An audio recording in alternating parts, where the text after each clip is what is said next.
Et yo, salut tout le monde, j'espère que vous allez bien. Aujourd'hui, on se retrouve pour un épisode de Coder. C'est facile. Aujourd'hui, nous allons avoir l'user input service, autrement dit le service d'utilisateur de touches.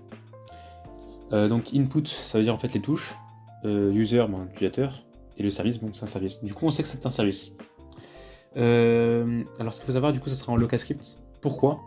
Parce qu'en fait, chacun va cliquer par exemple sur la touche E, mais en fait, ça sera à ce moment précis. En fait, chacun aura son utilisation du bouton E. Du coup, étant donné que chacun aura son propre script, ce sera donc un local script. On va donc le mettre dans le player. Ça dépend si vous voulez reset lorsque c'est dans un caractère. Ça dépend si vous voulez que ça reset lorsque le caractère sera mort, reset plutôt. Ou alors que lorsque le player sera. Enfin, si ça marche qu'une seule fois, depuis le début. Puisque dès que le joueur rejoint, après, le joueur ne veut pas être rechargé. Puisque c'est que le caractère qui se recharge. Donc moi je vais quand même prendre le stator character script, comme ça au cas où. Donc le user input service, c'est un service, donc on va créer d'abord une variable pour le service, user input service, égale game.getService user input service. Donc user input service.input began. Donc il y a trois. En fait c'est un événement, donc il y a trois événements possibles. Donc lorsque ça a été cliqué, lorsque ça a été fini de cliquer en fait justement, et lorsque l'input sera changé. Parce qu'en fait, il y a eu un changement de touche. On va commencer par input began. Input began. Connect. Connecter une fonction. On ouvre les parenthèses et je mets le n. Donc dans les parenthèses, on peut mettre deux choses. Donc on peut mettre l'input object, donc autrement dit la touche. Donc on va mettre d'abord input. Ce que je vais faire, c'est que je vais faire print input. Okay. Donc là, je vais jouer. Et lorsqu'en fait, du coup, justement, je vais toucher une touche dans mon clavier, et là, il va se passer quelque chose. Donc là, on voit bien que dès même que je clique, il y a écrit input object. Peu importe ce que j'écris, enfin peu importe ce que je tape, il y aura input object. Donc, vous voyez bien que du coup, j'ai l'input object. Donc, ça a détecté le fait qu'il y a eu une touche, mais je ne sais pas quelle touche a été cliquée. Parce qu'en fait, il y a une suite de numéros en fait, qui est respectée. Par exemple, pour la touche 1, en fait, il y a une suite de numéros qui est respectée. Par exemple, pour la touche 1, ça sera un numéro de code 1. Pour la touche 2, ça sera un numéro de code 2. Pour la touche 7, ça sera peut-être le numéro de code 13, par exemple. Du coup, en fait, il y a forcément une liste en fait, par défaut de codes de touches. Donc, en fait, du coup, ça sera input.keycode. Vous voyez bien qu'ici, il y a un petit dessin de liste par défaut.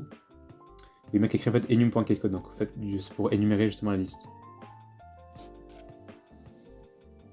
C'est-à-dire que maintenant, lorsque du coup, je demande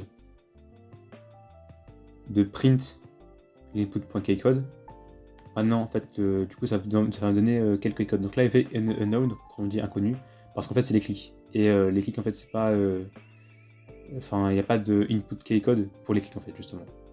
Ça sera c'est plutôt un état d'une version de clic. Donc là, vous voyez bien que ça reconnaît up, right, left, upper, etc. Z, Q, Y, etc. pour toutes les touches. Ça reconnaît même la touche Windows, par exemple. Donc left super, control, fin, shift, enfin plutôt right shift. Enfin left shift, pardon. Pour ces mêmes là. Ah oui, je confonds mes gauche et droite, excusez-moi. Table, même la touche backout, etc. 1, 3, 4, 5, 9, 10. Bref, il me reconnaît toutes les touches. F12.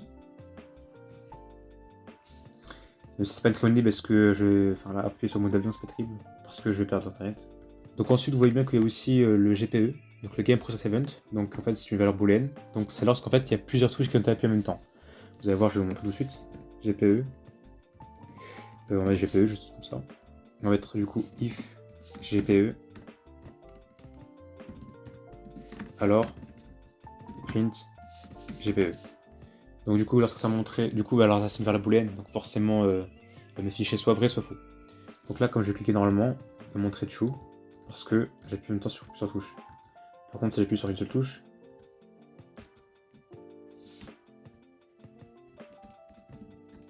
ah ok, excusez-moi. Je me suis voir sur le truc parce qu'en fait là c'est j'ai oublié de préciser si c'est égal à true. Là. Else. Ou alors, du coup, print GPE quand même. De toute façon, dans tous les cas, ça va montrer. Enfin, du coup, si c'est vrai, bah, ça va montrer vrai. Si c'est faux, c'est faux. Donc, on va voir tout de suite. Donc là, quand je clique normalement, c'est avec la false.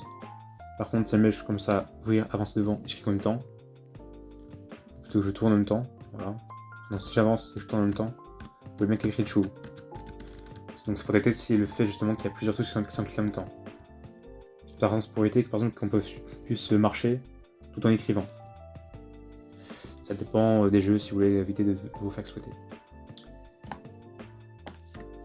Donc maintenant on a vu le GPE, on a vu l'input, et en fait on va voir que maintenant on peut faire que if input.keycode, donc si le terme de, enfin la clé de code, on dit si la touche c'est égal en fait à enum, donc du coup on va énumérer une liste par défaut, point keycode, point, donc là vous voyez bien que j'ai toutes les touches qui sont disponibles, on va prendre la touche E, donc E, then, donc alors, on ne peut pas d'ajouter le end, et alors faire quoi? On va faire print le joueur a touché la touche. On va faire comme touche E, voilà. Exactement. Vous allez voir que maintenant, lorsque je touche sur la touche E, ça va m'afficher le print justement. Donc là, quand je clique normalement, il ne se passe rien, puisque j'ai pas touché sur la touche E. Par contre, si j'appuie sur la touche E, par contre, vous voyez bien que ça me print. Vous voyez bien que ça me print. Donc là, on a bien vu qu'on peut cliquer sur la touche du clavier.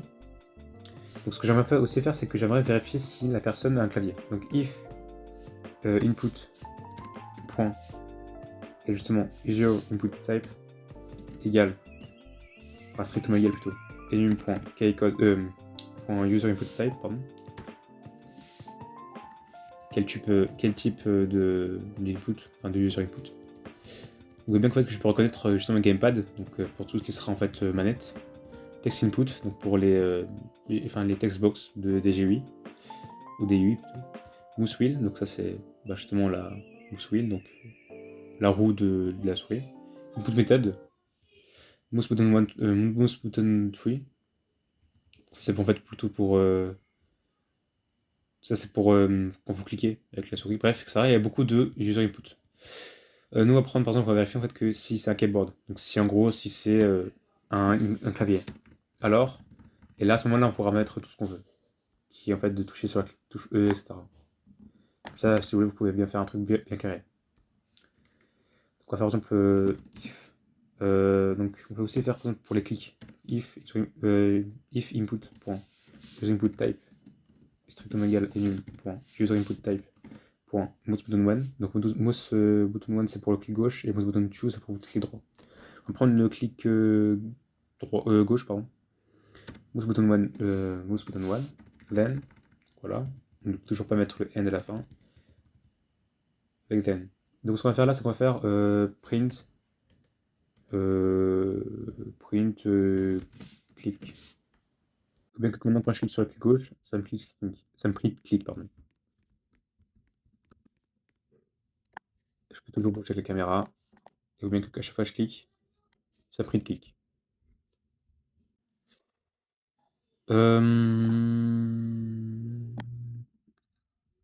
Vous avez vu qu'on peut faire plusieurs choses avec les inputs service. Donc si on fait aussi les inputs, donc aussi, donc avec les inputs service aussi, on peut vérifier si la personne est sur mobile ou pas. Ou même on peut aussi vérifier si elle est en VR. On va commencer d'abord pour mobile. Donc user input service. Point, touch enable.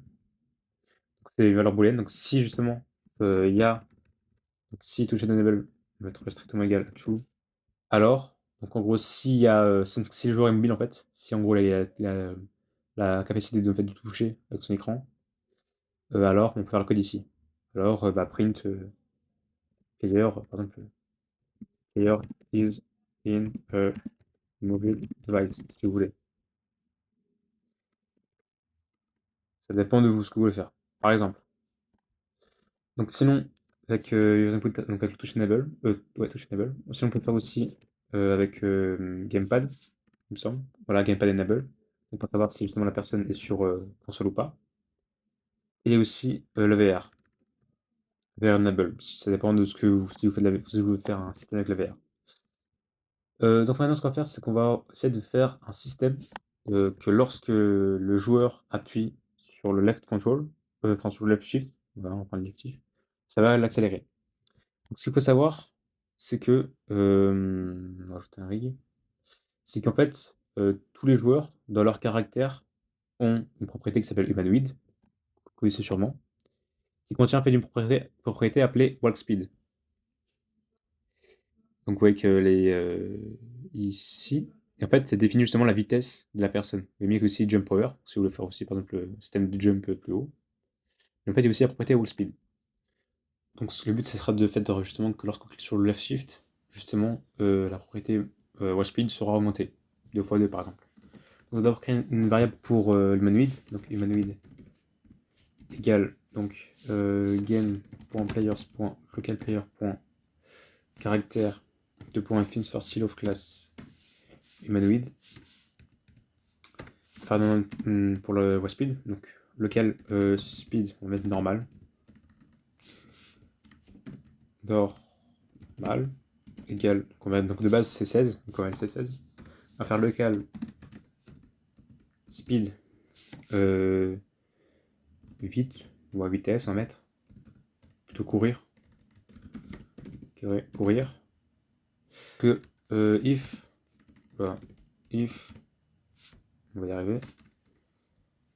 Oula, mettre à côté plutôt, comme ça c'est facile à voir.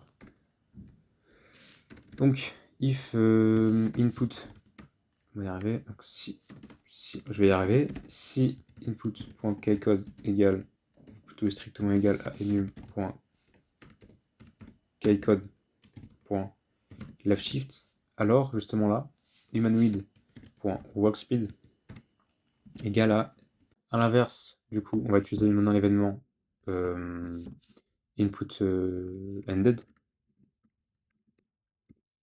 Et justement, donc si du coup, donc si lorsque la touche est finie, si les keycodes c'était left shift, alors pour speed égale à speed normal. Maintenant, vous allez voir que quand on va jouer, eh bien, je vais pouvoir accélérer. Et quand je lâche, la vitesse est normale plutôt. Donc vous voyez bien qu'on commence à faire des trucs plutôt intéressants. Maintenant, grâce à cet épisode maintenant là. Enfin, cet épisode maintenant. Grâce à.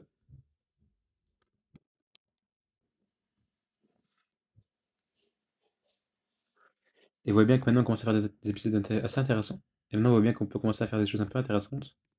Maintenant qu'on est arrivé au épisode à peu près. Sinon j'espère que ça vous aura plu. Et je vous dis à la prochaine.